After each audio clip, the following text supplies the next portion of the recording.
All right, let's do it live on a First Friday edition of the program. I am merely Beau. He is the great Z. This is Cleveland Browns Daily. And my friend, a flurry of activity here in the last hour, pal. Yes, as the league, it is heating up. We can tell you that the Browns did not claim anybody off of waivers. They were one of a handful of teams that, however, had two of their own players claimed. Kaderil Hodge reuniting with John Dorsey in Detroit. Colby Gossett claimed by the Atlanta Falcons, a team that had some big needs on their offensive line, but the Browns did not claim anybody via the waiver system, so that initial 53 is still the 53. Jacob Phillips can't be moved to IR until 4 o'clock today, at which point a roster spot would open up. And we do have some reports of guys, though, coming into the practice squad. Yeah, we do, and we'll get to those in a second. And I would say that is largely good news, and maybe let's start there. Sure. In terms of the two guys being claimed, Gossett is not somebody we spent a lot of time talking about, and the depth of our offensive line is quite substantial, and so you knew that. Kaderil Hodge, this was very predictable, and of course, as soon as you see Lions go, well, yeah, of course, John Dorsey knows exactly who Kaderil Hodge is and what he's capable of, and I think he could have a big role in the Lions. You take a look at their depth chart at receiver. Yeah. Yeah, I mean, he's going to be their number 2 or number 3 receiver with Jared Goff in Detroit. So I mean, I think that's a good opportunity for him, and that one makes a lot of sense. Were you surprised that there were no claims? No, I wasn't. My guess was if they were to claim anybody, I thought it would be a defensive end, and there were only 2 defensive ends claimed in the NFL, and apparently my guess is that the Browns were not in on those defensive ends. So, and if they were, the people that claimed them were ahead of the Browns on the waiver order. So we might not know ultimately if they were. That's all I could think that they were looking for. But as we hear from the reports, they kind of did what we said. We can cut these defensive ends. We're going to get at least one back. Now they have the opportunity to get all 4 back. None of them were claimed. And we see an initial report that Porter Gustin will be on the Browns practice squad coming back to the team. So there's that. Yeah, and let's get into that now, some of those initial reports about who could be coming back. And certainly Gustin was somebody who is really well liked around the building, who played very well last year when given the opportunity. And you love everything he is in terms about what it takes to be a Brown. Porter Gustin is that. So that makes a ton of sense.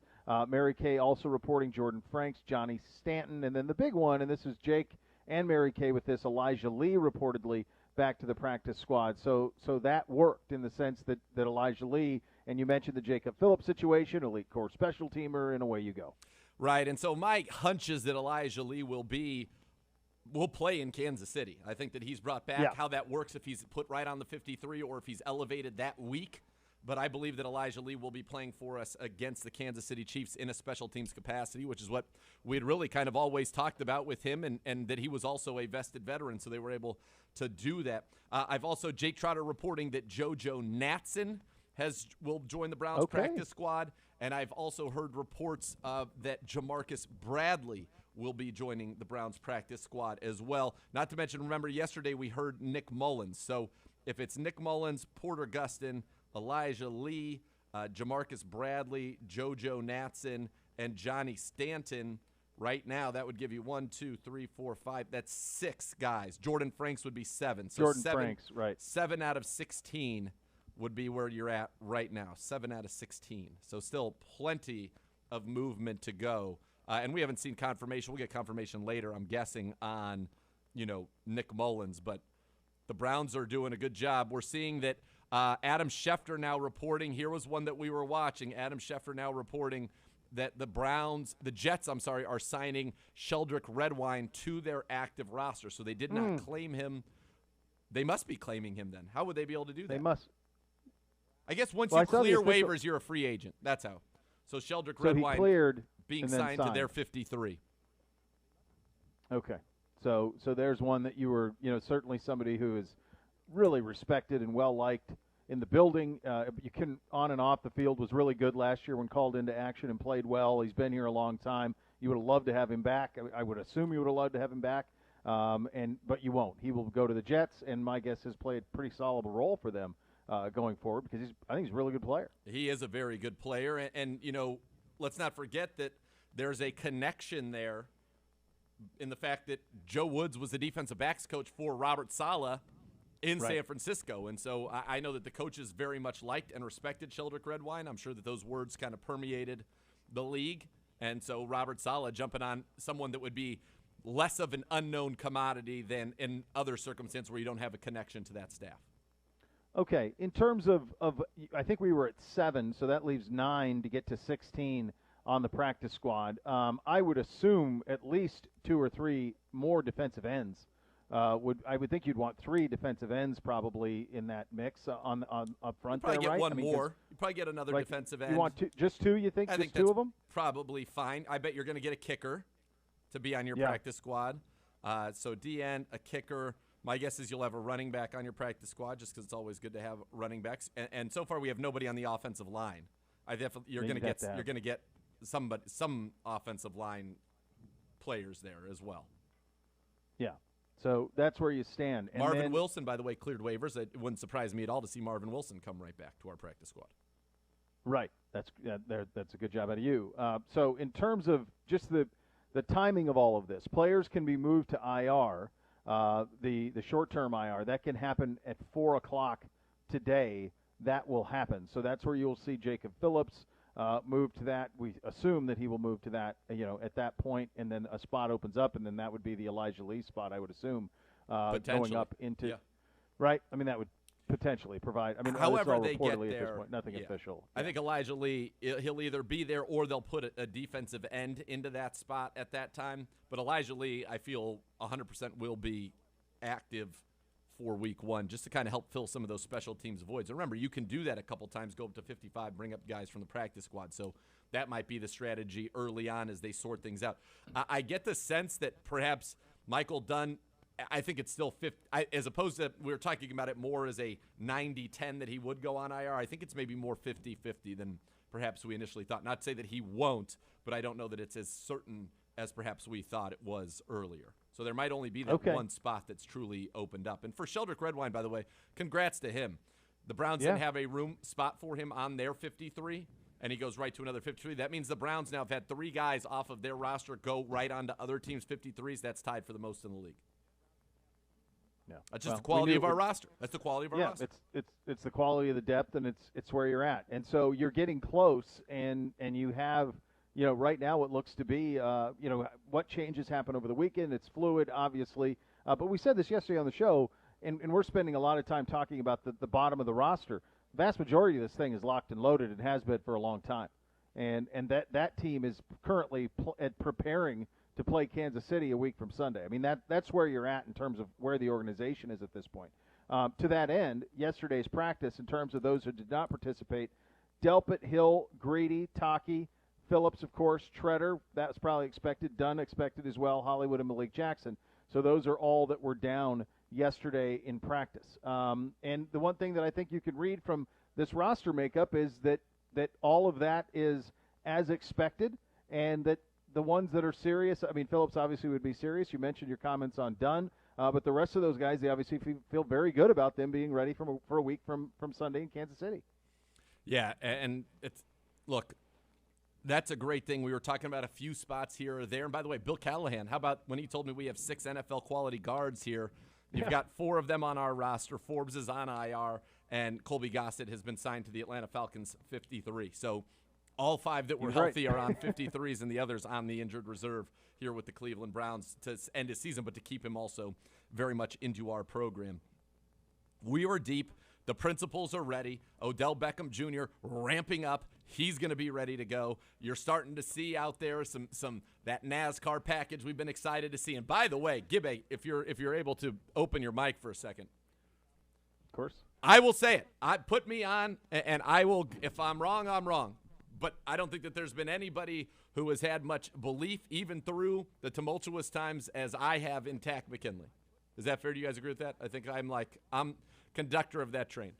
I thought it was Beau, but you're right. No, you're right. You might be right. It was Beau, and he was might right. Have been me. Yeah. I talked to Joe Wood so much. I know how much you were a he's relied skeptic. upon. I think you were on the fence. I was on the fence. Oh, really? First-round pick. Beau, let me tell you something. On the fence no longer. Gibbs and I saw him come off the field yesterday, shirt off. Shirtless. Oh, His arms look like Daniil Hunter's. really? And they are massive and vascular. The vascularity was stunning. I was like, I did not have that. I didn't even know I'm that. going to say they were Vascular. bigger. They were bigger than Mr. Harris. Zegura and I sat there and just kind of drooled. I'm not going to lie. I was like, holy what moly. Listen, that? this is all I what want. Is Nick that? on the board? Is Nick on the board for us today? Is he back at the home office? Yes, I am. Please save all of that audio that was just said. And at some point, I just want to play that whole thing without context. I will, no doubt. What do you There's a mean? The 15-second run vascularity, there. everybody knows what I'm talking about. I know. I want that whole thing. It's about 15 to 20 seconds. The roadmap. Starting, yeah, that's what I want. And then ending with Gibby with the drool and spectacular. I want that whole thing. Don't worry, I got you, Bo. Don't lump me into Thanks, that drool brother. portion of this. Good job out of you. No. Yeah. Lump him in. I want the whole because thing. Yep. Zegura was just as enthralled as anyone looking at him. Okay. All right. Listen, this is hey, look, it was an athletic specimen. Like, it was impressive. for all those people that are worried because he hasn't been here. The man is in just fine athletic shape. He's ready to go. He's ready to go. Let you guys. You're probably not familiar. Gibby, I know that you are. Former Ohio State coach John Cooper had a great line, and he would say, "Boy, you're going to win a lot walking off the bus with this team," and that's we're going to win a lot walking off the bus with this team. When you have Clowney and Miles and Tack and Malik the safeties and Malik and Malik. Malik, right? Yeah. The Maliks. When we walk off the bus with all of that, you think about Batonio, you think about Jed, you think about. I mean, it's Conklin? a squad. Yeah, it's a squad. It's an impressive group walking off the bus. Yeah. Walker, Chubb. I mean, they're dudes. But I was stunned because I always knew that he was on the lean side and that he uses his speed. You see when you watch him out there, he moves at a different speed than the other defensive ends. And the idea of, and we got a little bit of a glimpse at, we will, I'm sure, get a glimpse of that NASCAR package with Clowney next to Miles on one side and then Malik inside attack on the other. Oh boy, it's exciting. Yeah. Oh boy. Yeah, it is. But his arm, the vascularity, it's a roadmap. Boy, the vascularity. Oh boy. Let me ask you a question. The mighty Mississippi. Hey, how do you get? How the heck do you get that NASCAR package into Madden? How do you get that in there? So you got to go into when you go into a dime or into nickel, and you can pick packages and sometimes like rush package, and then you can set it up so that they'll be in there, or you can just do an individual substitution where you would put him in for Clowney and then put Clowney in for the other defensive tackle. So you'd have Miles and Tack on the outside. But I don't know that Tack, he's not in Madden because I've already been using him. He's not where he needs to be. He might get, if things go the way that I hope they go and frankly that I expect they go, he will be literally Gibby's money on it. He'll get a card update in the middle of the season. I think he's a prime update candidate. Okay. And the same would be if you want to play with the three safeties.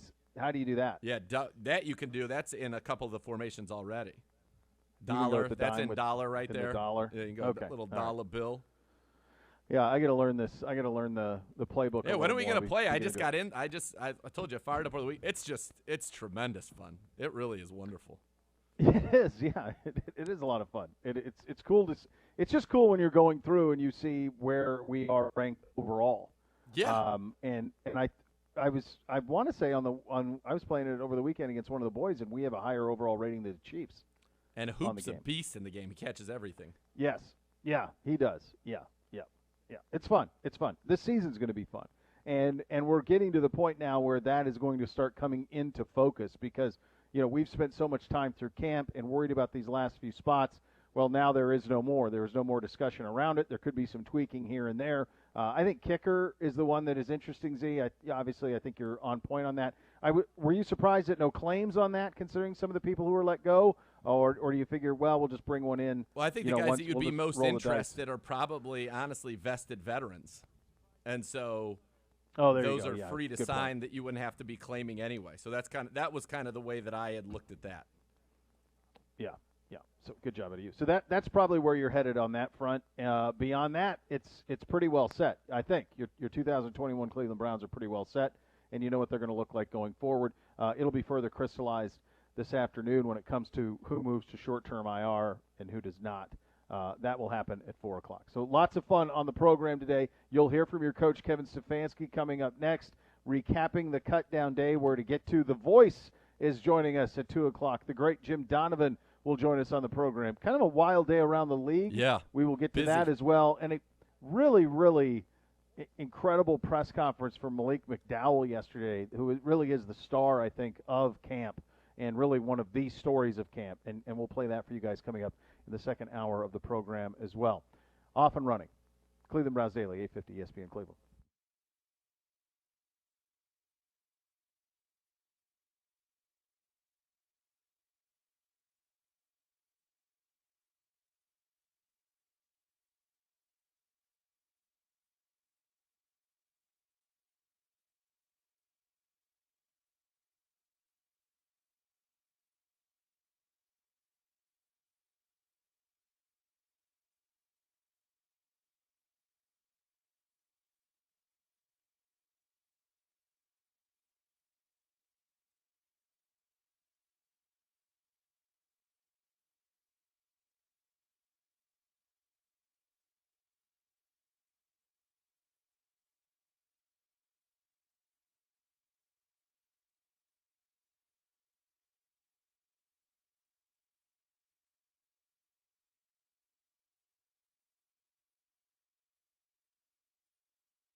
When you're dedicated to bringing the best value to your customers, you've got to do a little work. And Northeast Factory Direct, founded on the principle that quality shouldn't have to cost a ton. They prove that every day.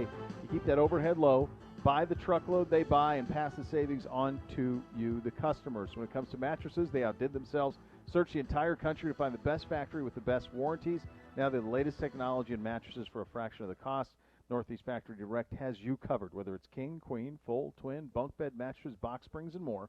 But unlike ordering online, you get to try it out before you buy it. And you can check them out at West 140th Street in Cleveland, Lakeland Boulevard in Euclid, or Freeway Drive in Macedonia. You can also shop them online anytime at northeastfactorydirect.com. One other reported signing on our practice squad, Z. What do you have?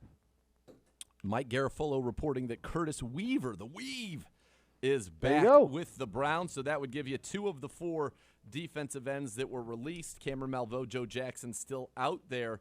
And so you're looking like you're bringing back a lot of the guys that you had. That now gives you 5 here from the defensive end standpoint in the program, and you're able to bring guys up to the active roster. So if you're the Browns, now that position feels a little bit better.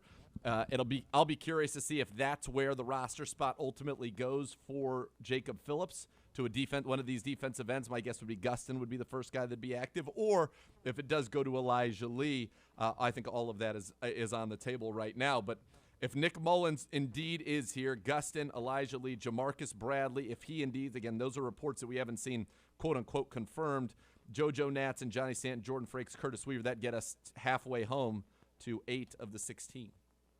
That's 8, and they're all ours. So, yeah. I mean, Stefanski said this many times last week. I'd like to keep them all, but I don't think the NFL is going to – we like this roster. We like the guys who are in camp.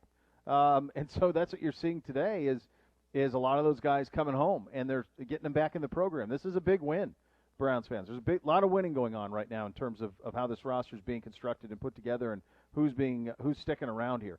All right, speaking of Coach Stefanski, he spoke yesterday after cut-down day. Let's have a listen. You're down. For Malik to go from not playing for such a long time and everything that he went through to make an NFL roster. Yeah, I think it's a great example to all of us that you had some things go on in your life that he ultimately was responsible for, and he owned up to it, and he's made sure to make the most of this opportunity, and he's going to have to continue to do that, and he understands that. And how's he been? I mean, we see him on the field. How's he been off the field? Yeah, great. Yeah. What does he do for your defense, Kevin? Obviously, we saw him picking guys up the other night and moving them where he wanted to move them, but what can you do to help you guys? Yeah, Tommy's very powerful, so you saw that on tape, but also has versatility to play either tackle position, to slide out and play the end for us, so has versatility in that way. See guys just continued to progress as camp has gone on and then showed up on the games? Exactly right, and I think that's the beauty of our sport is the tape is your resume, and when you're out there at the practice field and it's showing up, and then it also shows up in the game film. I mean, that's who the player is. How did the connection resolve between you and the Browns and him? I don't know the entire story, Jeff. Did that versatility influence your decision to keep just 3 ends? I think yes. In all those roster discussions, you're talking about versatility across all positions, really, Tony. And when you can bounce around the depth chart, so to speak, it really helps you from putting the 53 together. Kevin, when you guys were vetting him to determine that you wanted to take him on, did you get a chance to meet with him? Yeah. I mean, we talked to, as you can imagine, Nate, talked to everybody. Talked to Malik, obviously, brought him in for a visit, sat down with him. So he's well aware of what's at stake. And he's, from the moment he's been with us, he's done everything that's been asked of him. I don't know about Tony's thing about the 3 ends. Because of that flexibility, do you not feel the need to add a 4th one, or do you think that's something Andrew's looking to do, is add a 4th true end? I'd tell you, as you guys know, this initial 53 is fluid, and really the roster's fluid throughout the entire season. But just specifically to Malik, he does provide the ability to go out there. But how that relates to the 53, I wouldn't speculate. You've got a lot of guys right now that are banged up. Some are dealing with those soft tissue injuries. The premise of my question deals mostly with Grant, but I'm going to ask a little more broad because you have so many guys that are dinged up. Is Grant and some of these guys candidates for that post-initial 53 injured reserve? I think we'll see the next couple of days how that works out, Daryl. But I tell you, all of those guys are progressing really well. Kevin, with obviously JoJo was let go, so I mean, do you view Demetric Felton as your kick returner, or is that still up in the air? I'd say he's our kick returner, and like any player, he's got to earn the role and then keep the role. He's got to keep working. And would he return punts too, or? I'd say we have Demetric that can do it, and we have Donovan that can do it. Kevin, we didn't see Malik Jackson or Richard while we were out there. Yeah, Malik, Richard, and there's one other. Troy's up there. They're all excused personal. With Tony Fields, obviously he missed so much time. Did the coaches have to work kind of overtime to get him up to speed? Yeah, I think you think of JOK early when he was out of the building, and Tony's been in the building, but standing there at walkthroughs, so it's a lot of extra time. I'd tell you, really, with all the rookies and young players, for that matter, these coaches spend a lot of time, extra time with them, both before meetings, post-practice here out in the field. So it's just any position coach has to work extra with his guys to get them ready, and typically it is those young rookies. We've asked you about Chris Hubbard before, but he really fought back through a late injury to get to this point. Can you just explain how long he's done for you? Yeah, Jeff, Hubbs worked really, really hard going through that surgery, and then the rehab is not easy. It's strenuous, and he's had the right attitude throughout. So really pleased with him, how he was able to work through camp. How difficult was it, the depth at wide receiver was apparent from the open of camp. Just how tough was it? Obviously cutting any player is difficult, but how tough was it to have to cut both Kadero and JoJo? Yeah, I tell you, all those decisions, Darryl, are really hard.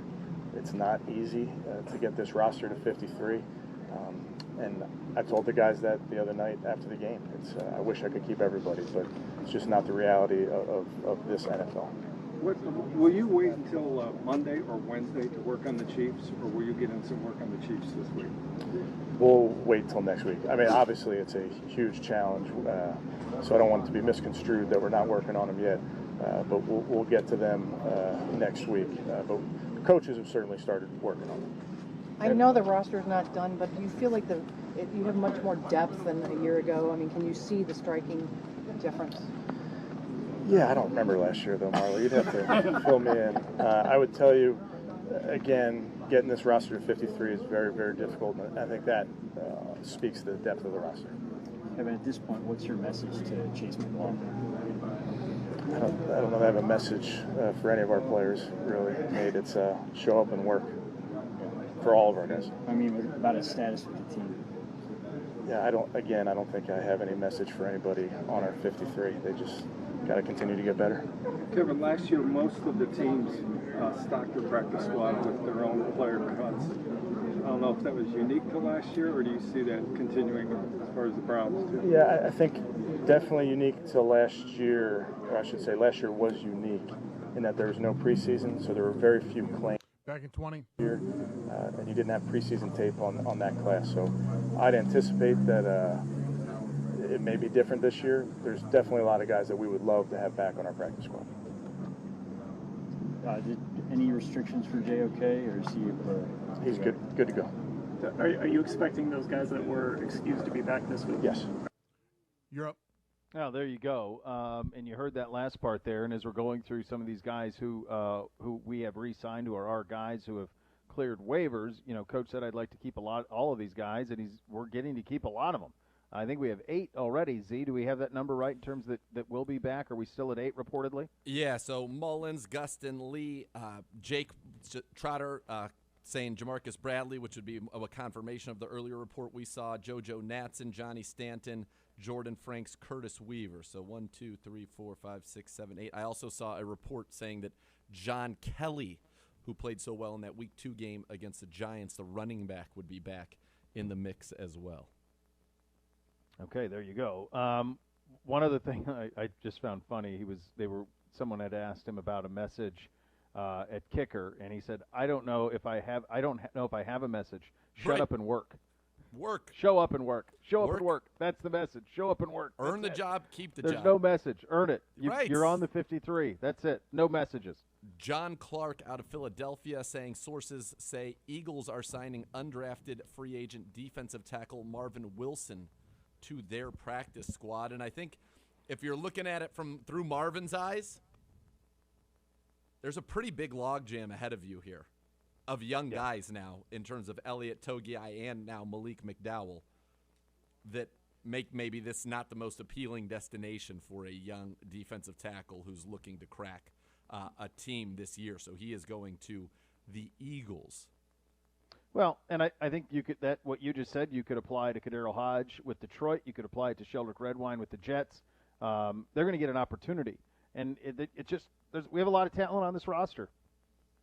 And it's going to be hard, to get on the field. And so those guys have those opportunities to do so. This was an incredible job of Andrew Berry putting together this, 90 guys or however many guys we had in here, through the summer and through camp. There's a lot of talent on it.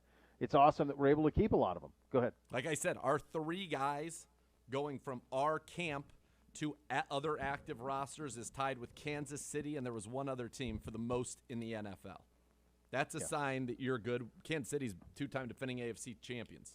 So, yes, great job by Andrew Berry. He's got an absolute plan for this roster. He did an excellent job setting it up, and now it's going to be about putting in the work, and we're 0-0 like everybody else. It's great on paper. We know about our coaching staff. Now it's time, as he said, just do it. There's no message. Let's just go do what we were brought here to do. Yeah. Fiend. I'll tell you what, that line, it looks great on paper, but we got to go do it. I've covered some teams. You've been a part of some teams that it doesn't look good on paper, and you still got to go do it. And I'll tell you, I prefer the ones that look good on paper.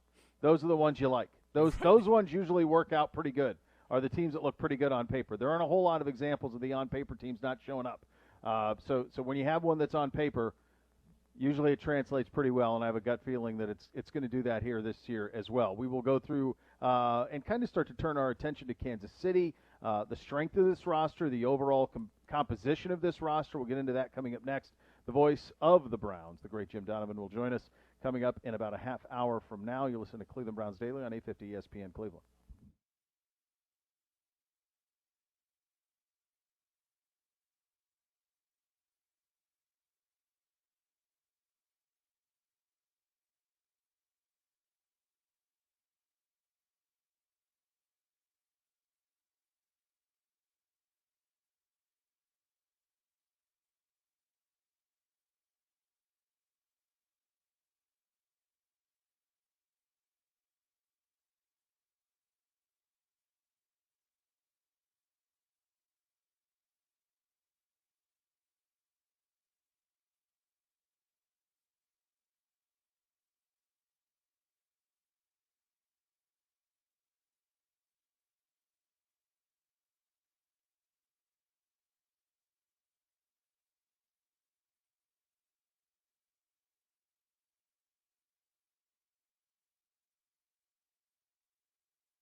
All right, welcome back into Cleveland Browns Daily. I want to tell you about my friends at EOX Vantage, and as you know by now, a local presence, but that global footprint, trusted by some of the world's biggest brands. This is a testimonial from an EOX Vantage client, Tom Daugherty. He's the Senior Vice President of Specialty Programs at the NIP Group.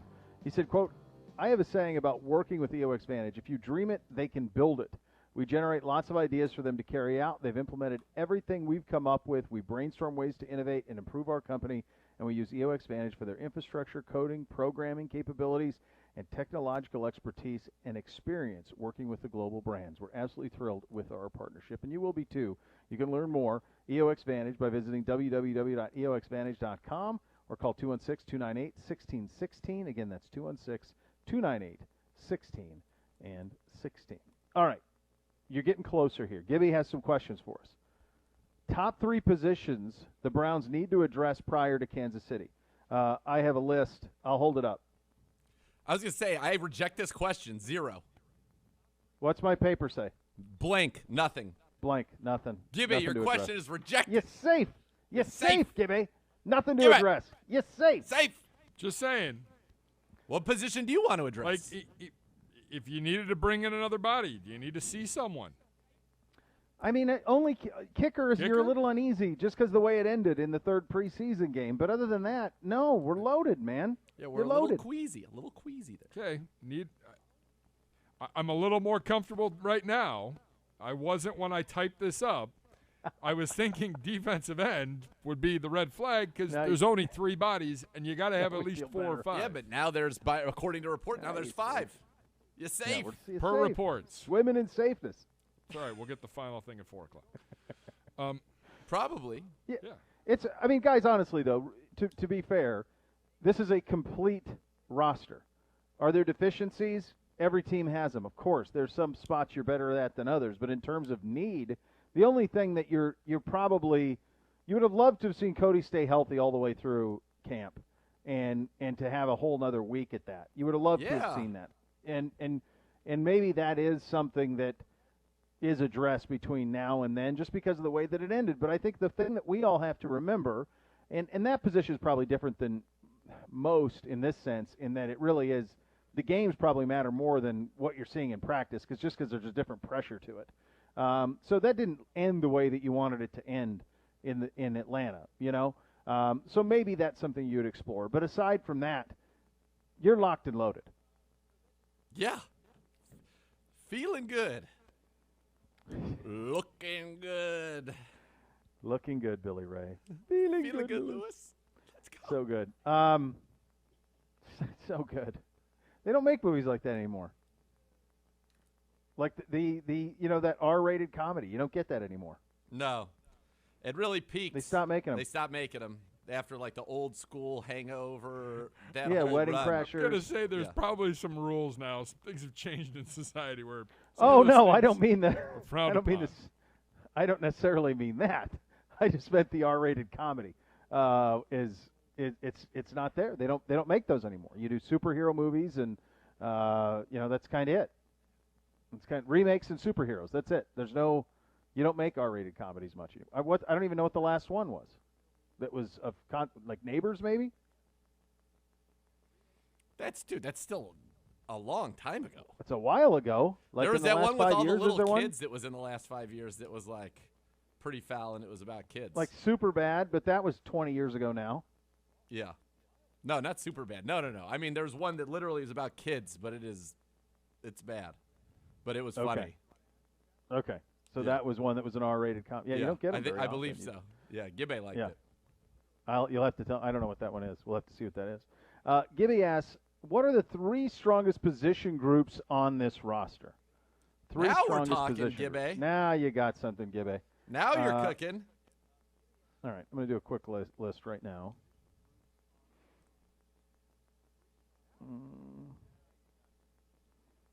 Okay, I'm ready. Okay. Do you want to go? Do you want to go 3 to 1? Yeah. Okay. Go ahead. What's your third? So, with the caveat being, this is health. We're healthy. Okay. Okay? And I went position group. I didn't do like yesterday in the 53 we put out secondary. So I went position More group. specific. Yeah. 'Kay. So I'm going to go number 3, safety. Okay. I went number 3. Healthy. I went number 3, defensive end. Miles and Clowney are playing together in game 1 with my guy Tack. Yeah, that's pretty good. That's pretty good. Number 2 for you. Number 2, the offensive line, which may be the best offensive line in the NFL. We'll have the same number 1 too then. Running back, Chubb Crunch. Let's go. Yes. Also, the best in the NFL. How many? I'll tell you one that'll be interesting. Let's branch off of this a little bit. Let's content create on air here live. How many position groups of ours do you think? And let's try to do this without orange and brown colored glasses. Do you think are top 5 in the NFL?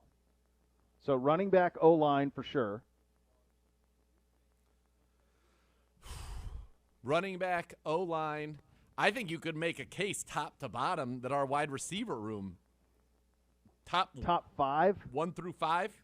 Odell, Jarvis, what Hollywood did last year, DPJ, maybe that's a little bit, I'm being a little biased, potentially. I think top 10. Okay. You could tell me top 10. Okay. I think you could go top 10. I think you can go D-end, you can go safety, you can go tight end, you can go wide receiver, top 10. Okay. Corner. Do you have a problem with any of those? No. Did you say corner? I didn't. I think you have to factor in, Newsome's corner's right there too. Ward, right Hill, led the league in defensive touchdowns a year ago. Just didn't see Greedy a year ago. Fine. And Newsome's a rookie, but you're close. You're right there. Yeah. So running back, O-line, top 5. Yep. Tight end room is a top 10 tight end room in the NFL. I mentioned it. Yep. Safety. Yep. D-end. Yep. Tight end. Yep. Wide receiver, and corner right there. For top 10. Sure. 5 units. So you're talking linebackers, specialists, and corners. Corners would be top 15 for sure. We love JOK. Love what Anthony Walker's going to do. Sure do. There's your exercise. I mean, I think that tells you kind of where you're at. That's why you're a Super Bowl contender. That's why you're rated what you're rated at. Right. In Madden, it's pretty straightforward. That's what I was saying. The teams on paper are usually pretty good. That's why you're regarded as having a pretty good team. That's right. Yeah. Yeah. It's a pretty remarkable thing to see, and this is, you think about, it took a village to build this roster. This goes back, I mean, Paul DePodesta has been the constant, but it's Paul Sashi, Paul Dorsey, Paul A.B. There's been different coaches. Everybody has added their pieces to it. I don't know if you'd get here without all of the contributions. Right. Going all the way back to Sashi. You can't do it without all of them doing the things they did to get to the point to where you have a roster that's this complete. But that's what it is. You think about, I mean, to go to where we are in the offensive line right now, and we were that last year too, but to have the best offensive line in football, to have the best running back room in football, to have a quarterback who thrives in play action as we did last year with Baker and is only going to get better and better and better. It's an incredible job that was done here. It really is from a roster composition standpoint. Yeah, not too shabby. Not too shabby. No, not at all. Gibby wants to know, you're putting together a practice squad of 16 for this team. Give me what positions you're putting on it and how many of each and why. Well, we know reportedly, what are we at, 9 right now? Yes, from reports. So you got 2 defensive ends, 2 wide receivers, reportedly. Reportedly, right now. You got a tight end. Well, yeah, tight end in Franks. Reportedly. Fullback in Stanton. Linebacker. So 2 running backs. Elijah Lee. Because you got Kelly reportedly. Reportedly, Kelly, yep. Yep. And you have the 2 receivers, yeah?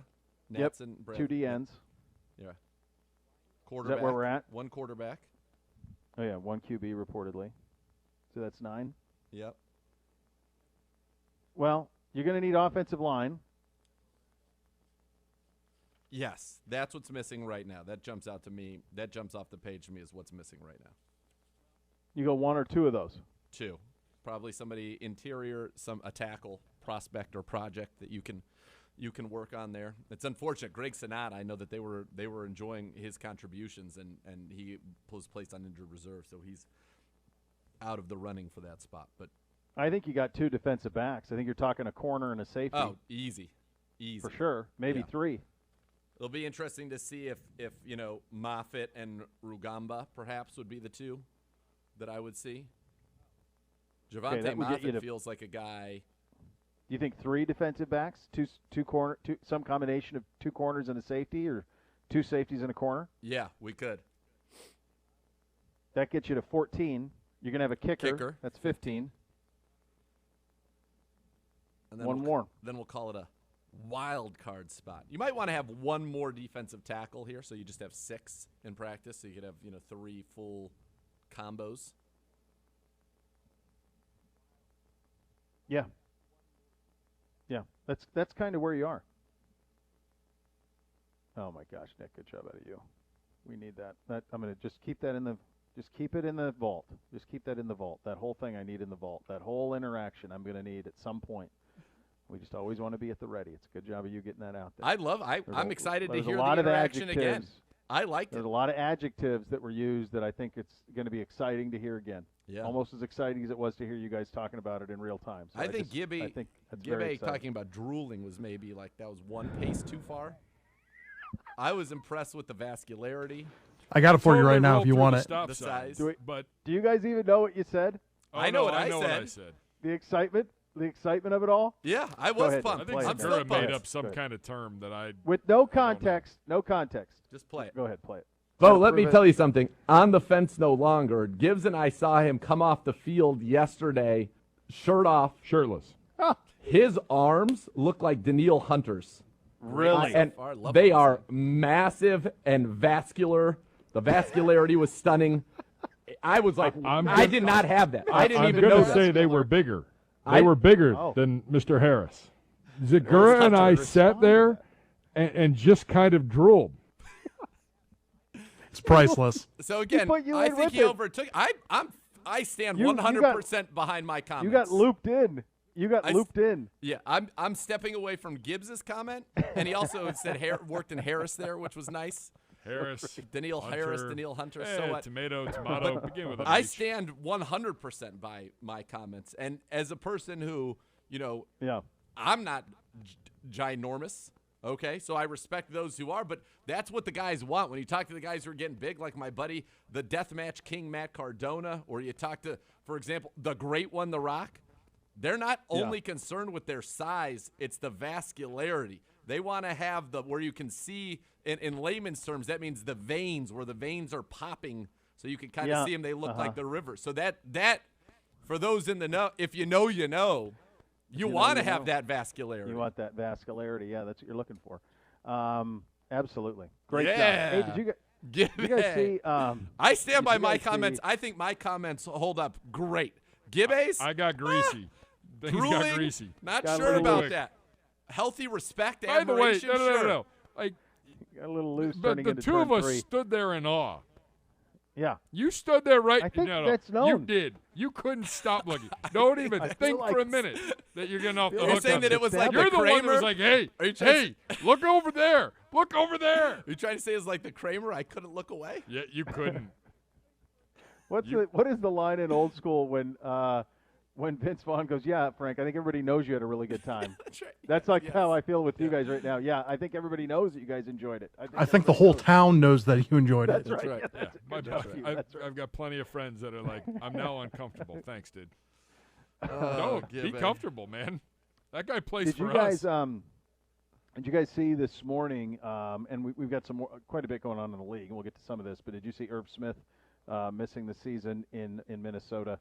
The tight end there will miss the season. So there are a couple of teams out there where just the mojo around them, and they would be one of them for me. There's just bad mojo in Minnesota this year. There's the back stuff and some of the Cousins comments, some of the players coming in there, and now Irv Smith done for the year. And obviously they're not connected, but sometimes bad things just start to pile.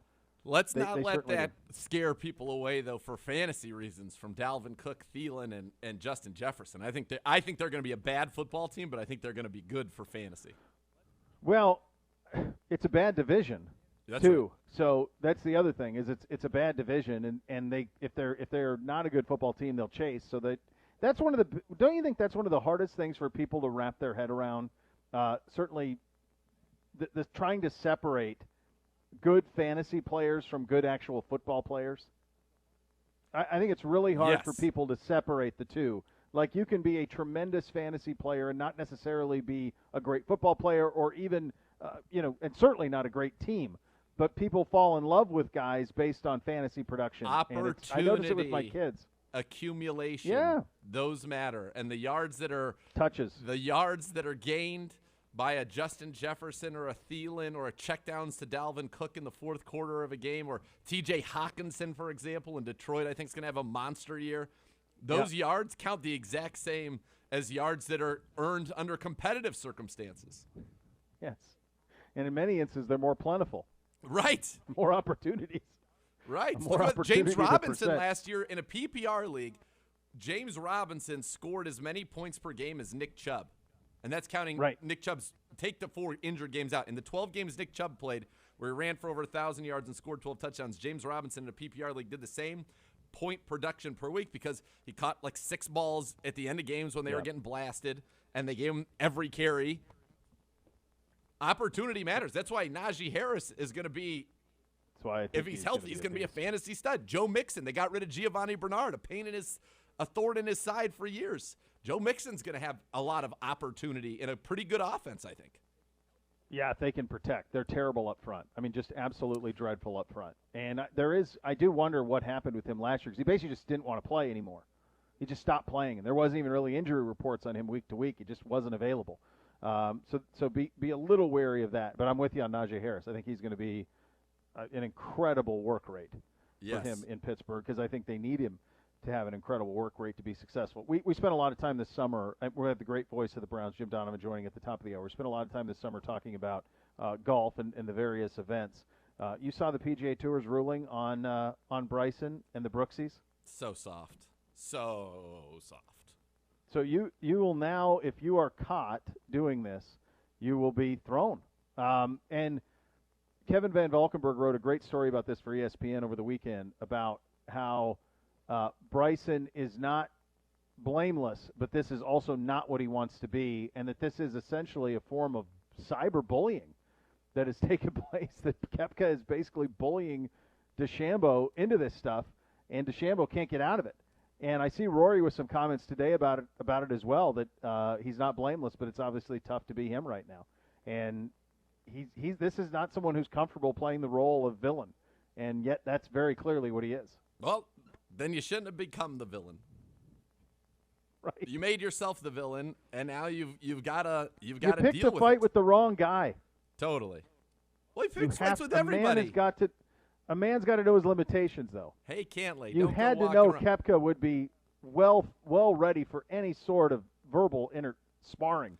The guy that the person or thing that he should be the most upset with is his putter, because if the guy could putt, he'd be unstoppable. Right. Absolutely.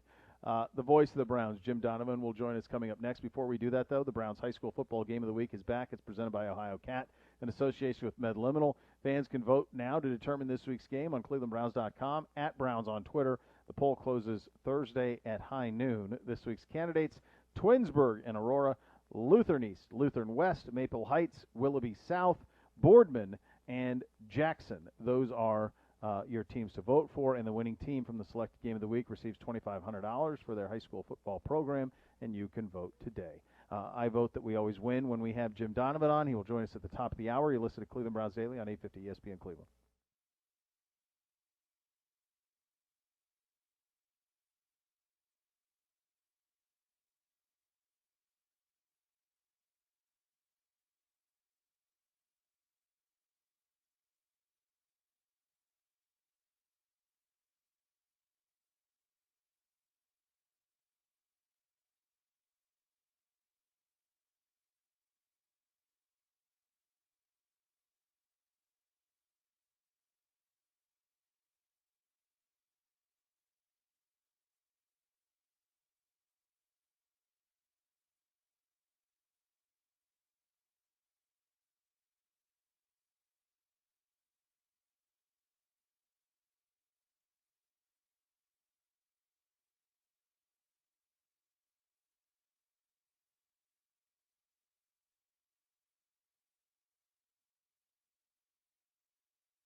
Cleveland Browns Daily, and I'm Beau Bishop from my guys at Weather Seal Home Services. September, all about buy one, get one windows at Weather Seal. This month, buy one Ultra Seal window, get one Ultra Seal window free. Buy 5, get 5. There's no minimum or maximum.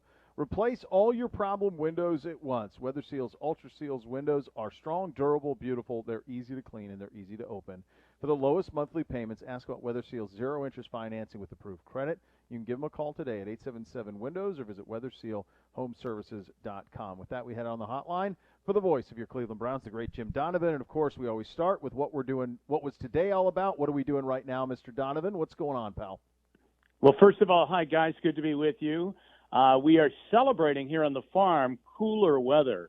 Boy, I have to tell you, that heat spell was tough. And it was tough on the horses, tough on us taking care of the horses. Imagine, we would have to give them a bath every day, and I really don't know who had more water on them, me or the horses. But I did walk away from it saying these horses have a wonderful life here. They really do. I'm very proud of the habitat that we have that we have established for them.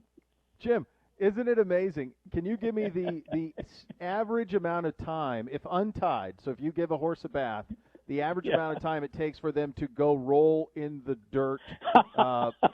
Give me how long that takes, the average amount of time. If not, it is faster than Anthony Schwartz in the 40. Yes, it's quick. They go right in. They go right in and they roll. And I squeegeed them off. We scrape them off and get them pretty dry, and then boom, they go in their stall or they go out in their paddock, and the next thing I see 4 feet up in the air, which means they're on their back. It's a lot. It's an absolute lot. All right, Jim, this roster is set. Nathan and I have spent the better part of the last couple of weeks, going back and forth over the last 5 places or however many places they were. And what is kind of refreshing is that this is obviously the very bottom of the roster, and that in terms of the standard offense and defense, barring injury, we won't be talking about many of these guys going forward, and it kind of tells you just how far you've come. As you've been around camp this year, as you've called the preseason games and seen this team, your kind of opinion on this roster that is now looking like an official one. Well, the first thing was that going into the training camp, and certainly as you watched it unfold, it was going to be a very difficult roster to make. I mean, if you were just coming from out of the blue and entering into Cleveland Browns land, as great a player as you might be, and the fact that you were invited in made you obviously a pretty successful football player, but it was going to be a very, very tough roster to make because it was loaded anyway coming in. And then I think when you walk away from it and you evaluate what they've done now, I mean, they love their draft choices. They really do, and they should. I mean, they've had 2 really good drafts since this regime has come in. So they love the draft choices from last year, all very productive, and so they're all back. And they love their picks this year. And even if some of those picks weren't on the field all the time, they're going to ride with them because they've put a lot of time and a lot of evaluation and a lot of coaching, virtual and hands-on, into them early into their career. And I think they've seen some pretty sudden payoffs on those guys. I mean, Richard LeCount all of a sudden blasts through. He looks terrific.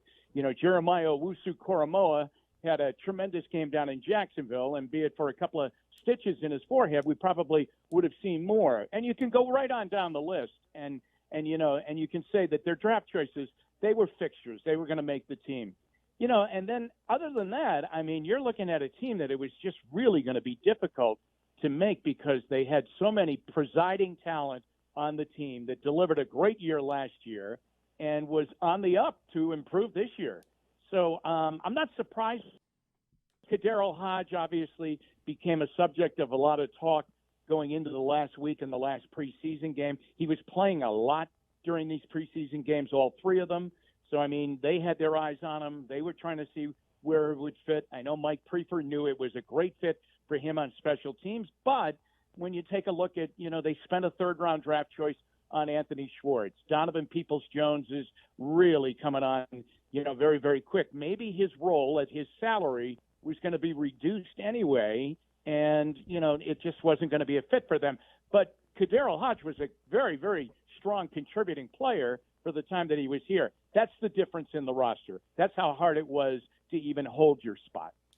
Yeah, an incredibly deep roster. We talked about that, and with the reports, the one thing that kind of opened your eyes, 3 true defensive ends, and there are reports already that Porter Gustin and Curtis Weaver will both be joining the Browns practice squad, giving them 5 in-house. But you mentioned it was a hard roster to make, but one guy that really just seized a spot and I thought had a captivating session at the podium yesterday, which we will hear in the second hour of our show today, is Malik McDowell, who really put on a show not only against the Giants but down in Atlanta when we were together. What do you think about what you saw from Malik, that story, and the fact that he forced his way right here onto this team? Well, you're right. You're totally right on all aspects there. I remember, hearing about him, and when they brought him in, and of course people were concerned because of, what had happened in his earlier years. But there was a second chance, and obviously a glittering one, being given to him. When I first laid eyes on him, Nathan, I think it was out at the rookie minicamp. I mean, the first thing, and I would challenge anybody to have any different first reaction, is, oh my God, this guy is huge. I mean, he is just a big, big guy. Now, I then thought that he got a little bit, you were kind of watching for him. And then down at the stadium that day, they had the orange and brown practice. He ended up with some kind of a pull, an oblique pull, and he walked off. And I was kind of wondering, where are we going to go from here?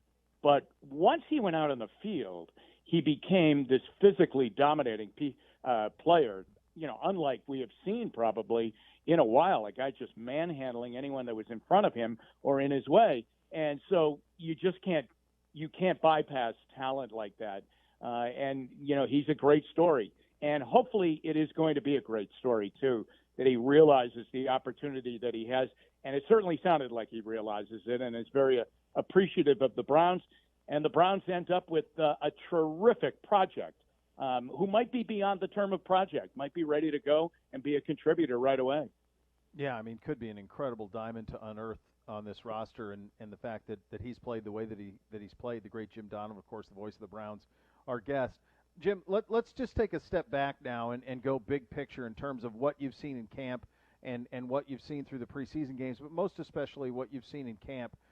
We're 10 days from Kansas City, 11 days I think from Kansas City, something like that, before you're going to play against the 2-3-time defending AFC champions.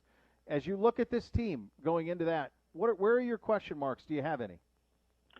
Well, the thing I think, Beau, and certainly the thing that will be on center stage in the game on September 12th at Arrowhead Stadium will be that Browns defense with all of those new people, and how is it going to perform against the ultimate test? I mean, the ultimate test. Andy Reid, Patrick Mahomes, and the whole kit and caboodle that the Chiefs are going to throw at you. So how is that going to play? Because we really didn't see it, in the preseason. I mean, it was a shell of itself, be it because they were going to sit people out or people were nicked up and couldn't play. And so, how is Joe Woods going to construct it? Because I think we're excited about it and should be, but it's been on paper more than it's been on the field. Now, sometimes we've seen it in practice, but again, we really didn't see it too much in full form against the Giants, even in the joint practices. So that would be the question mark for me, the biggest one of all. And the other one for me that fascinates me, and I'm sure everybody around the NFL, is the OBJ factor. And no matter when he shows up and how he shows up, he is fascinating because of his presence. So how is he? Is he ready? And when he goes out there, what's he going to be like? And what is the fit going to be like? Because this offense really grew up a great deal when he was injured, and nobody can deny that. I mean, it was really prolific, even without him. So now you add him into it, and how's it going to look? And I think you're looking at a guy that wants to have a big year because he hasn't had a big year in a couple of years, and he realizes he's got the opportunity to do that. This is far better. This is a far better team than the last couple of Giant teams that he played on in New York. Jim, what does it say to you when Baker Mayfield is not really even a story right now around the Cleveland Browns? It's pretty amazing, Nathan, because when I have talked to people and they, some outside people that we bump into when we're at these various games, be it in Jacksonville or over the weekend in Atlanta, And it's amazing. Like, I bumped into Mike Tirico from NBC. And, of course, they're interested in the Browns because they're going to be on Sunday Night Football at some point, and hopefully even more. Maybe they get flexed in to another game or two because they're in a big game. But anyway, the first thing that they always mention is about the Browns is not only, wow, they're really loaded, but the second thing is, gosh, they have those two guys that can run the football. It's amazing to me. And they don't say, if you ask the people about the Kansas City Chiefs, the first thing they're going to say is Patrick Mahomes.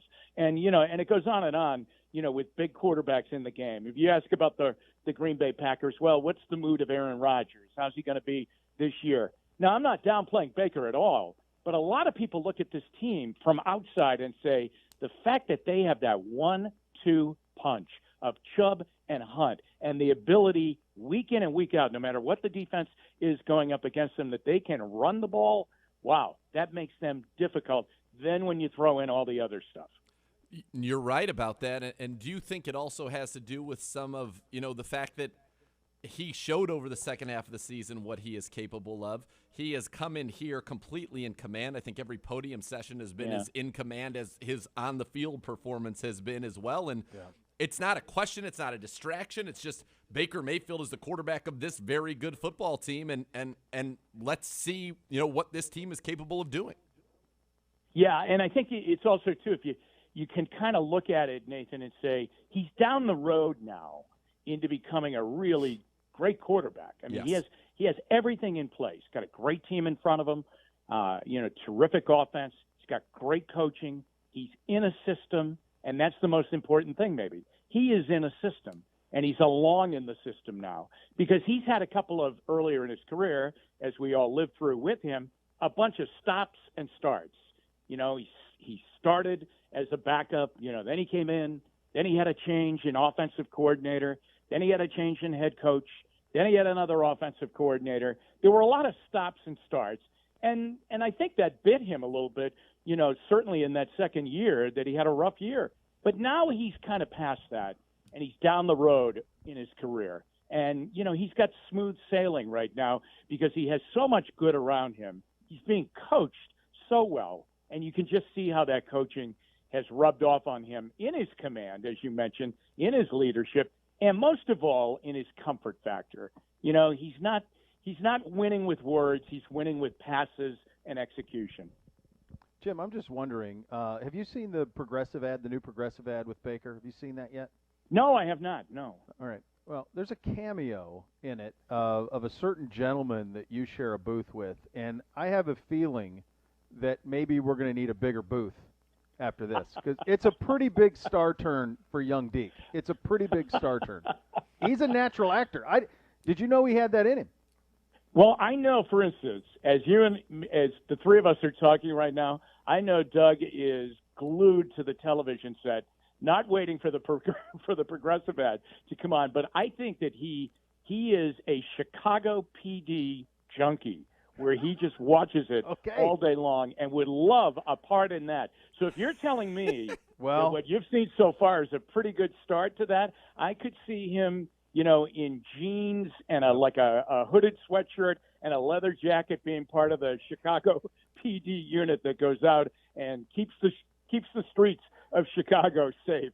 Couldn't he be like the surly, sergeant that is upset that they've done something wrong on the streets and doesn't follow protocol? I think he can do that in his sleep. He's almost got that. He's almost has that timbre in his voice too. Yeah. That guy has, right? Yeah, that rough gruff. Hey, Jed Wills really laid his man out. Like he would have been a great sergeant for Leslie Nielsen in The Naked Gun back in the day. Yeah, would have been perfect. Sure. That's right. Well, good for him. I can't wait to see it. Yeah. Well, he crushed it. Bernie as well, but I think the Deke steal is a pretty good one. Jim, always a pleasure talking to you, buddy. It's going to be an awesome season. Can't wait to live it through your voice this year, my friend. Thanks, guys. Always good talking to you. Have a great day. All right, that is the great voice of the Browns, Jim Donovan. You've seen it, right, Z? I did see it. Tremendous. It's hilarious. Six is such a good natural actor. Oh, yeah. He really is in, like, the Manning camp like Peyton Manning, and it's the highest compliment you can give, I think, an athlete. Oh, yeah. That he so kind of has comfortable, the great comedic timing. Great timing. Yeah, great timing, self-dep. Yes. Willing to play, any sort of role. He is unbelievable as a comedic actor. And then his wife Emily's pretty darn good too. Was really funny in this 2-minute clip. And if you haven't seen it, Deke just paratrooping in at the end and stealing it is dynamic, sensational. Yeah, it's sensational. Bernie as well. It's as good as it gets. It's very, very, very exciting. All right, we will go around the league. There's a lot to go around. We'll have that Malik Mcdowell press conference for you coming up as well. Before we get to all that, though, if you're obsessing over something like football, it can be a problem. If you're obsessing over gambling, it can be dangerous, so do something to take your mind off it. If you want some tips on what that could be, go to keepitfunohio.com for great ways to keep gambling fun. We go around the league. Coming up next, you're listening to Cleveland Browns Daily on 850 ESPN Cleveland.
If your Social Security benefits have been denied, call the disability lawyers at 1-800-ELK-OHIO. Elk and Elk is a proud partner of your Cleveland Browns, and we're getting some more names coming to the list for the Cleveland Browns on that practice squad. Z, what do you have for us?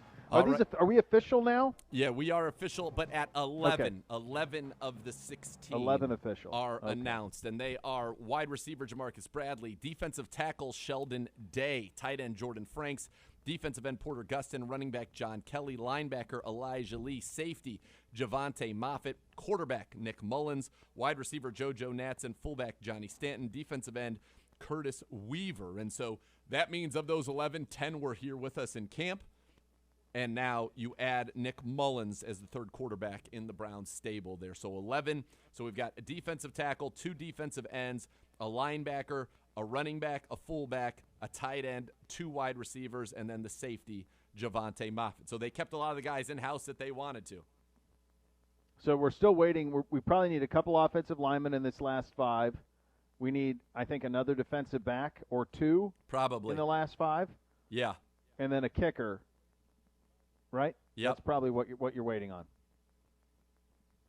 That's right. Are those numbers.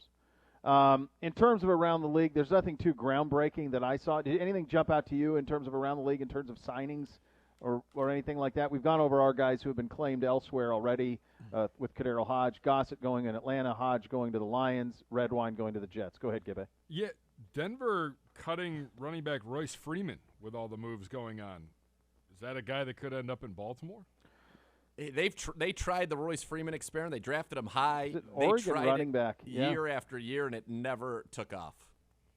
So I don't know that he's even all that well thought of around the league. I will say this, it's a good point out of Gibby, though, real Yeah. quick, because the scheme would fit in Baltimore. That's the same offense that he would have ran in Oregon. So it would have been that's more of that spread scheme that he had great success with when he was at Oregon. Go ahead, Zeke. Supposedly they like the guys they have there. I want to say the guy's name's Ty Williams, maybe. That's the third back up there behind Justice Hill and Gus Edwards. I read that too. You know, they're never going to say that they don't love him. I mean, look, the guys on their roster aren't Dobbins, and they're probably not 80% of Dobbins. And the problem is there's nobody out there that's going to do that for you. Right. You know, there's no one that has that potential, so they're kind of stuck. Which, you know, while I certainly love J.K. from his time at Ohio State, I'm not going to shed any tears for the Ravens, you know, based on their roster situation. But there's nobody else out there that's going to give them that type of production that Dobbins would, that has his skill set. I mean, he's a home run hitter, and he's scat. He makes you miss, and he has some power. He's a Yes. real deal back. Yes. So, you know, they don't have that anymore, and that's good. Go ahead, Gibby. This is from Spot Track. Okay. They broke down the initial 53-man rosters. They took all 32. Mm-hmm. First rounders, 263. Second rounders, 223. Third rounders, 226. 184 fourth rounders. 146 fifth rounders. 138 sixth rounders. 94 seventh rounders. Undrafted players on rosters, 415, 24% of all the players. You know what I would say about that, and there's teams that are starting to kind of understand this a little bit. There's probably has been an overvaluation of first round picks in this league through the years. This in all leagues, you overvalue the first round picks because everyone wants to make a pick in the NFL draft in the first round, but it's hard. It's really hard, and the hit rate is not that great, considering who you all have to choose from. It's really simple. The teams that hit on their ones are the teams that win. The teams that hit on their draft. I saw something this morning from the Jets from 2015, 16, 17, 18 drafts. They only have 3 players in those 4 drafts that are actually on their roster. 3 players in 4 drafts. You know, that's not going to work. But so I think you will see maybe you'll see a little bit of. You're seeing this in the NBA a little bit. You're more willing to deal those ones. You know, they're drafting kids too, so that plays into it. But that is an illuminating number. 400 and however many you said were undrafted. It is amazing, and obviously, look, it's a big group. And you know, you were talking about some of the other news that popped up around the league. How about this one? Carl Joseph was cut and just signed to the Steelers practice squad. Carl Joseph played pretty well for us down the stretch last year, I thought. Yeah.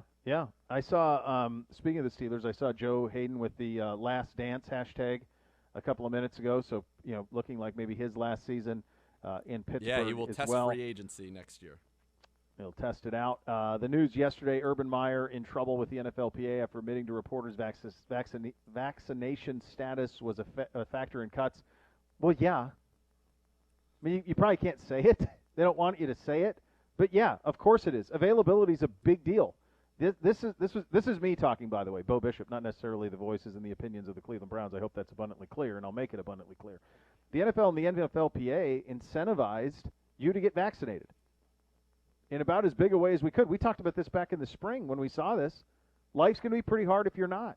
And we've seen it around the league for the guys who aren't and the teams who aren't, especially key players. Of course it was going to be something that was going to be considered because it's a lot harder to have players on your roster who aren't vaccinated. That's the rules that were set up in agreement with the NFL and the NFLPA. This isn't controversial. Nope. Not one bit. Not controversial at all. And it's a surprise. It's no surprise, I'm sorry, that he said it. And, Peter King was making a point yesterday, which I thought was interesting. We get so mad at these coaches all the time when they just speak in coach speak and don't say the truth. And this guy told the truth, and now people are furious about it. Yeah, no, and everyone is thinking that. Everybody is thinking that. And I got news for you. Belichick said it didn't play a factor in Cam Newton. Of course it played a factor in Cam Newton because it allowed for Mac Jones to have a chance to play. And then they said, oh, yeah, he's good. We're good. We can go with Mac Jones. He got to play with the ones for 5 days while Cam Newton wasn't there. Right. That doesn't happen if Cam doesn't miss that time. So, yeah, of course it factors into it. So I thought that was look, you want to talk about controversial things for Urban, the day after the draft saying the Giants took the guy we wanted, sure. That would be a controversial That was a little thing more to be said. controversial. That was more controversial. The idea of taking an every down running back when you already had an every down running back that was really, really good in the first round, yeah, that's controversial. This, to me, it's pretty straightforward.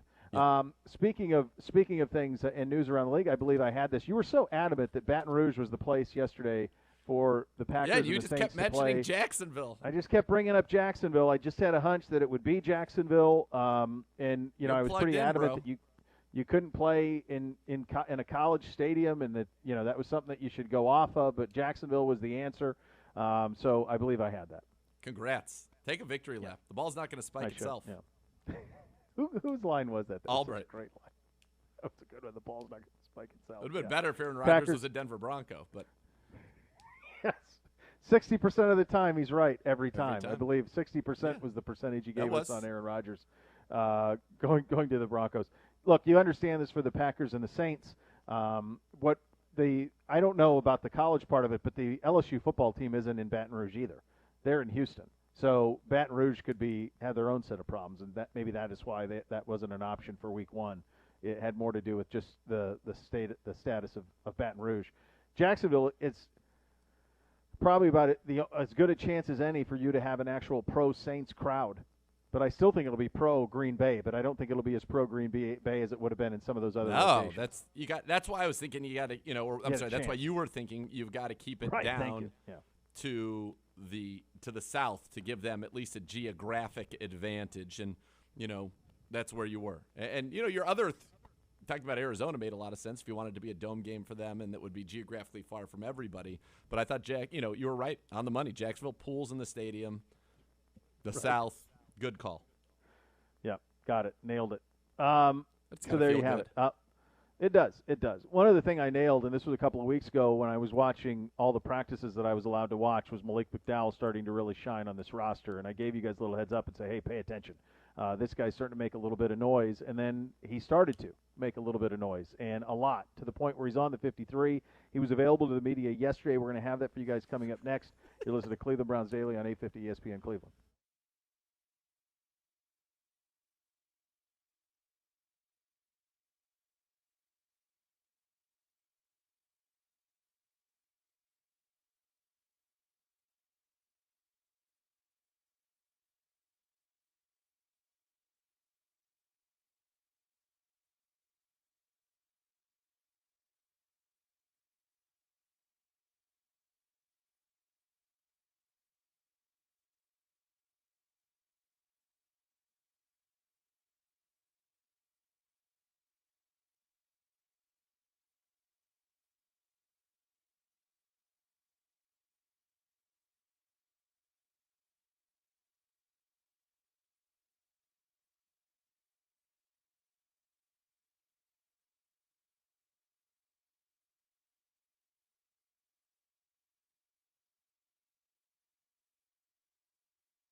Beau Bishop here for my friends at Raising Cane's. Raising Cane's present the other rules of football. Rule 1, serving cooked-to-order chicken finger meals always earns you extra points. Number 2, there's no penalty for excessive cane sauce dipping. Raising Cane's mobile app, it's ready to tackle all your chicken finger game day needs. When it comes to a winning game day, Cane's rules. One love, and a proud sponsor of our friends at Ohio State Athletics. Go Bucks. One of the big, I think probably the big winner in camp this year was Malik Mcdowell. His story is a remarkable one. He went into it with the media yesterday. Let's have a listen. Malik, congrats. You are down. It's about 10 minutes long. This happening that you would make the final 53? Me, I imagined it. I did imagine it. Like, it was, like manifested it. That's why I call it more of a manifestation. Just always thinking, pushing, working. Could you take us through what's been like for you since you hadn't played since 2016 and now you're on an NFL team? What's that like? Mostly it's just getting my body back to used to playing football every day. So that's been like the biggest obstacle so far. Body starting to get used to being out here running, hitting, and doing everything, all the stuff that comes with football. And then when did you get the hunger again to play? Or did you never lose it? I say my real hunger when my situation became what my situation was. And actually, while I was behind in jail, it gave me a lot of time to think about what I wanted to do in life and where my life was heading. So that really gave me like the motivation to push to try to fight back to get back what I lost.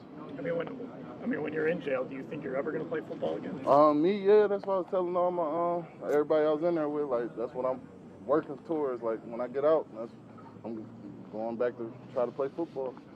Malik, did you have a choice of teams to sign? And if so, why did you end up here? No, I don't know. This Cleveland was the first team that brought me out, brought me down here, got me looked at medically and everything, cleared me for football. They were the first to do it, and that's all I had at the time, and they brought me in. And then who did you speak to first? Was it Andrew Berry or AB? I assume you talked quite a bit to Stefanski too. Oh, yep. What was your pitch to him? Pitch to who? To Andrew and Kevin about why you would be a good fit for the Browns. Really, just I showed them that I had that hunger. Really, I told them how much I wanted it and how much I wouldn't let them down. Like, giving me this opportunity, I didn't have chance after chance, and giving me this being my last chance and everything. Y'all give me this opportunity. I won't make you look bad. AB, and particularly giving me this opportunity, bringing me in here, Rick sticking his neck out for me and everything. So definitely don't want to let nobody down. Is that a driving force for you right now? Yes, that's my driving force for sure. Hey, Malik, you obviously have been living in the moment and looking toward the future, but do you also look back at the past and those missteps? I mean, are there kind of daily reminders that bring you back to that? Me, I know what my life could be without football and the stuff I fell into without playing football, and I just wanted to get some more structure back in my life. I ain't have enough structure in my life around that time. So my driving force really is like just where I was at. Like, I'm in the best place I could be right now. So that's really my driving force. So Coach Stefanski just said you understand what's at stake. So what is at stake? Everything for me. My career is at stake. My livelihood, taking care of my family, the chance to take care of my family, just to do what the everyday person can't do, go out there in front of thousands of fans and play a game and get paid lots of money to do it. That's a lot of people's dream, and I get to live my dream. Is there somebody that helped you or that you leaned on while you were going through all this before you got back? My mom. My mom, literally. That's really probably my driving force to even really. When I didn't believe in myself, she was still believing in me, and every day she told me, "You're gonna play football one day again," even when I didn't believe her, because I'm going through all my situations. She saw past everything I was going through, and she know me best. So that's my real driving force. She was the one that pushed me the most. What's your mom's name? Joya Crow. Is she here a lot for training camp? No, she's back at home. Where does she live? Does she live in? Yep, she's in Detroit. I'm sorry. In Detroit. Could you spell her name for us? Joya, Joya, Crow, Crowe. As far as a football player, do you think you're a better football player than you were at Michigan State, even though you better than when I was at Michigan State. I ain't using my hands at Michigan State. So, yeah, I'm a lot better in that situation. I definitely think I'm a better player than what I was, but not better than what I could be or where I should be. So that's what I'm working towards, just trying to get back to where I should be at this point right now, and just trying to stuff 5 years of missing the game, trying to stuff that into 1 year, and getting back to playing good football. So what's it like? You're stepping into a team that has Super Bowl aspirations. I mean, how cool is that part of it? It's fun. It'd be real nice to come back first year and win a Super Bowl. So yeah, that's a nice little, that's a good bonus. At what point did you feel like you were back? When we watched the preseason games, we could see your physicality up front and the push that you were getting up front. So at what point did you feel like I'm back to the player that I know I can be? I don't feel like I'm back all the way in my book. Like I still feel like it's a lot of stuff I can work on. But I'm starting to get the a little bit of it back, like just the being comfortable. That's really what I'm working on, being comfortable out there again, like realizing that I'm really out here. So that's really the biggest thing. But once I get to where I'm playing and I'm not thinking as much as I'm thinking right now, that's where I really feel like my game is accept. What did it mean to you, Malik, when I know as part of like your sentencing, you had to apologize to a lot of people. You're writing some essays for the judge, etc. What did it mean then, though, for people to want to give you a second chance? How meaningful was that in terms of helping you to get to here? Everybody don't get a second chance, so that was just meaningful that the NFL and anybody is willing to give me, of all people, another chance. That's just a blessing right there. But it's real meaningful. I really feel like that time helped me out a lot because I wasn't in the best headspace at the time, and it really gave me time to talk to therapists and do what I needed to do to talk to people and just get my mindset back to where it needed to be. What did you? It's sort of a complicated question, but like, what were your essays? Like, what were the topics of them? I forget. Like, one was about the importance of the Declaration of Independence. Another one was like, what can I do to be a good citizen and stuff of that caliber type stuff. You seem open to talk about your experience. Yeah. Could be inspiration to others. What was the lowest point?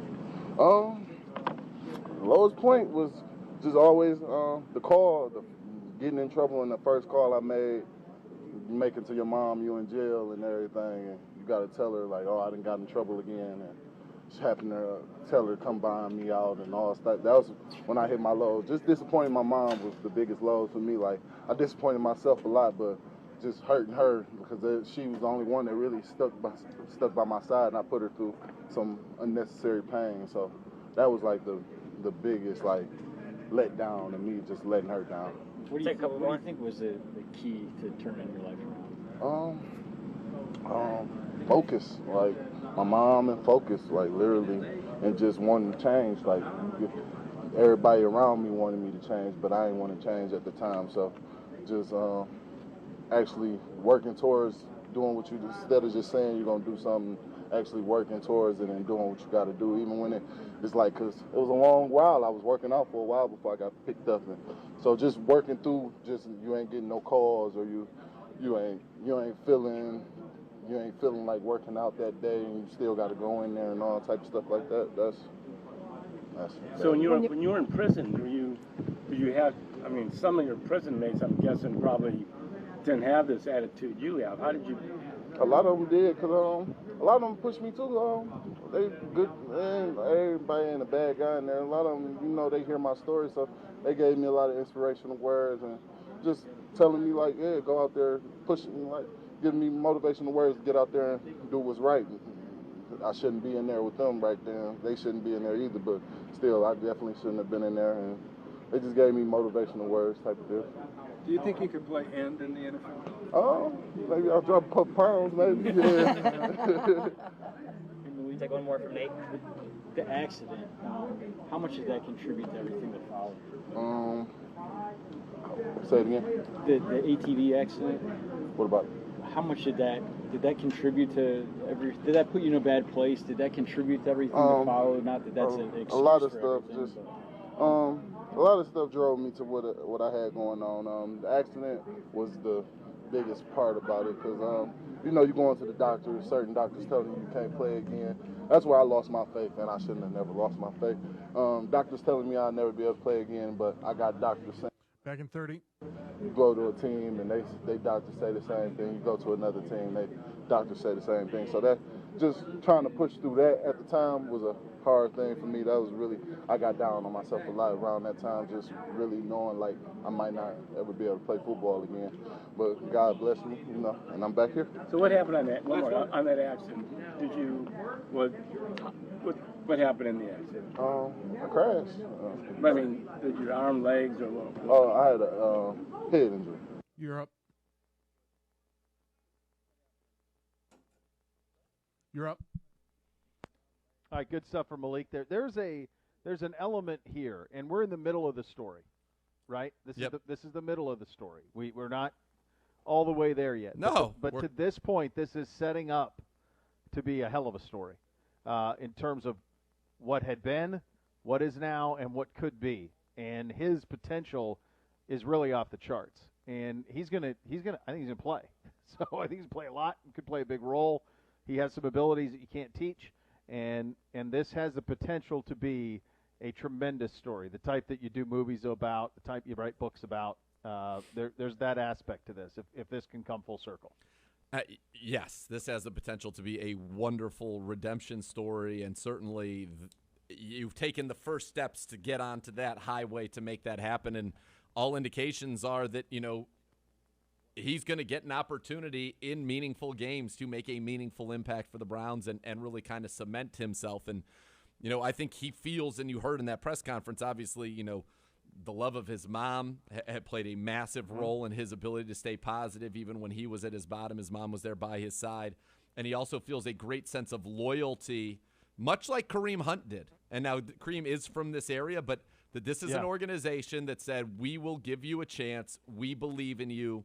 We know that you've made mistakes, but believe that you're a good person, and we will give you an opportunity to prove us right. And there is a real loyalty that comes from that type of a situation. And you saw it, I think, in the deal that Kareem Hunt made, and I think you saw it in the deal, you know, in the fact that if Malik McDowell ends up being what he's capable of being, I think he's still going to be a Cleveland Brown for a long time. I mean, he's from the region. I mean, he's a Michigan kid. Yep. So, yeah, I mean, I think there would be a sense of loyalty that comes with that. And boy, he's a heck of a football player. You watch Big Ten football in the mid-teens, you remember him quite well at Michigan State and how dominant he was at times on that defensive line. Dane Brugler tweeted out yesterday that he was a top 5 talent in the 2017 draft. He went later for other reasons, but that he was a top 5 talent in the 17 draft. He was a wrecking crew at Michigan State. He really was. I mean, so it's one of those guys though where we were talking when we first signed him, and you know, obviously you've been covering college football for almost 20 years now, so you have this incredible recollection of players that played at certain spots, and you remember the recruiting rankings, which only you can do from your time covering college football. And you immediately brought up Malik McDowell and what he was at Michigan State and remembered him well. And so I think, you know, that's part of it. And we do a good job of this. We do a good job of this, of finding these guys. So I think that's there. I want to get you an update on the 11 practice squad members official. Jamarcus Bradley, wide receiver, of course. Defensive tackle Sheldon Day. We've talked a lot about him. Tight end Jordan Franks. Defensive end 5-star Porter Gustin. Speaking of guys that you remembered his college career. Running back John Kelly, of course. Linebacker Elijah Lee. We spoke about him yesterday. Safety Javante Moffitt.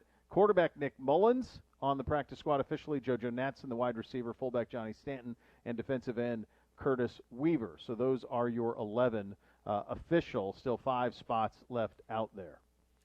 Yeah, and 10 of those are names you're all very familiar with because they spent this entire camp in preseason with the Cleveland Browns. Mullins coming in, who has started 16 games in his career in a similar offense. I like the makeup of this practice squad. I think that you'll probably add, to your point, another corner, maybe another linebacker even in the mix, and then some addressing of the offensive line. I'd expect a kicker to end up on the practice squad. That would seem to be the way that it goes, certainly, and that'll happen over the next couple of days. And but other than that, it is largely set. I would say that Kevin Stefanski would be very happy with the look of this, of the 53, of the guys he was able to keep. We know Sheldrick Redwine is somebody that, you know, you would have liked to have had, but you understand that one. He's going to get a chance to play a lot. He's going to a 53. You got to be happy for him. Colby Gossett going to a 53 in Atlanta. And then, of course, Kadarius Hodge, who is, you know, at his salary rate, as a sixth receiver, it was not going to work. But he goes to Detroit. John Dorsey knows him well. I'm sure there was a big influence in it. I saw Austin Seibert, by the way, there go as well. So that's another one of the Dorsey-era guys who ends up in Detroit.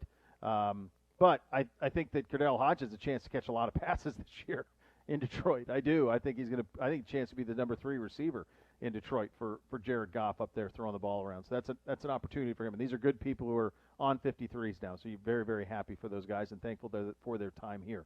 There is still so much more to come. You're listening to Cleveland Browns Daily on 850 ESPN Cleveland.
Be sure to catch the Browns preview show tonight at 7 on the University Hospital's Cleveland Browns Radio Network. Dimitri Felton, voice of the Browns, the great Jim Donovan, joins Ken and Gerard on the show tonight. That is at 7 on the University Hospital's Cleveland Browns Radio Network.